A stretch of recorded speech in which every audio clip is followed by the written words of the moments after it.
ऋग्वेद बरोबर अमरावतीत आता खूप थोडे दिवस उरले होते, त्यामुळे त्याच्याबरोबरच्या सगळ्या मेमरीज आम्ही कॅप्चर करत होतो.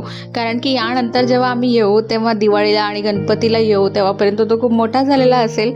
ऋग्वेदला स्वतः टेरेसवर न्यायला मला खूप भीती वाटते, पण जेव्हा जेव्हा अनु अमरावतीला असतो तो त्याला पूर्ण घर फिरवून आणतो, टेरेसवर नेतो, सकाळी ऊन दाखवायला बाहेर काढतो. गावी राहण्याचं सगळ्यात मोठं बेनिफिट म्हणजे इथे बाल्कनीमध्ये ऊन कधी आणि किती वाजता येईल हे शोधावं लागत नाही.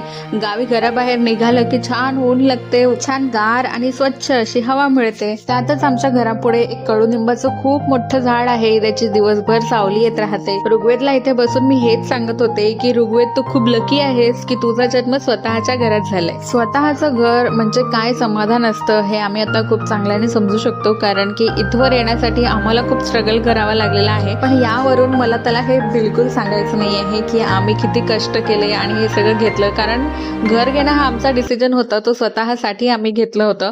तो आला आहे हे त्याचं नशीब आहे, त्याला हे सगळं मिळालं आहे हे त्याच्या नशिबाने मिळालं आहे. पण त्याला एवढंच सांगायचं की खरंच तू लकी आहेस. हो, पण स्वतःला हे समाधान नक्की आहे की आपण आपल्या बाळाला हे देऊ शकलो. तर हा विषय आता पुरे.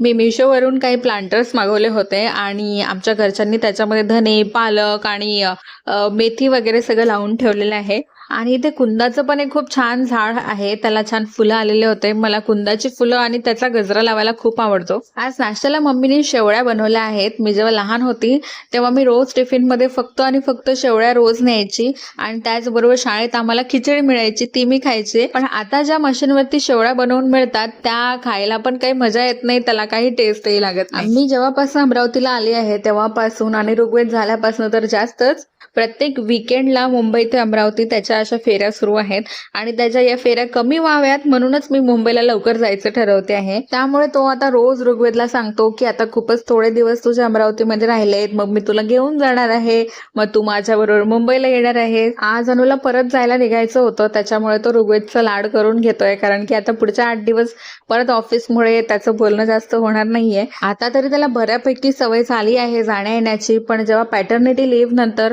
अनु पहिल्यांदा मुंबईला जात होता तेव्हा ऋग्वेदला सोडून जाताना रडताना मी त्याला पहिल्यांदा आयुष्यात बघितलं होतं. आणि आता हे शेवटचं तो एकटा जातोय, यानंतर येईल तेव्हा तो आम्हाला सोबत घेऊन जाईल. चलो बाय.